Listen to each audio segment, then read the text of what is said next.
Wala nang balak itong si Tanggol na kitain pa ang kanyang lola Tinding. Pero sa pagdayo nila sa Dimas, may mga malalaman itong si Tanggol na isang gerero ang kanyang ina. Sa kabilang banda, nagulat na lang itong si Santino nang naabutan din niya na itong si Rigor ay kinawawa itong si Marites at muling kinulong.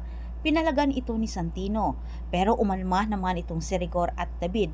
Saksi si Marites kung paano pinagtutulungan ni Rigor at David itong si Santino. Kinumbinsi ng paulit-ulit ni Santino itong si Marites na umalis na umano sa poder ni Rigor at iwan na ito dahil wala naman umanong naibigay itong maganda sa kanilang buhay kundi pasakit.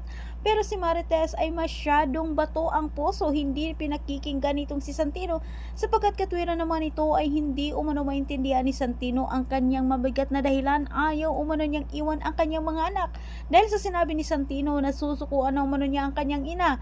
Dito na nagpasya itong si Marites sa huli na kailangan na niyang pakinggan ang mga sinabi ni Santino. Agad naman siyang tumawag dito kay Ramon para humingi ng tulong. Malaking tulong naman para kay Ramon ang pag-alis ni Rigor para walang makatulong dito kay David na iligpit niya ito.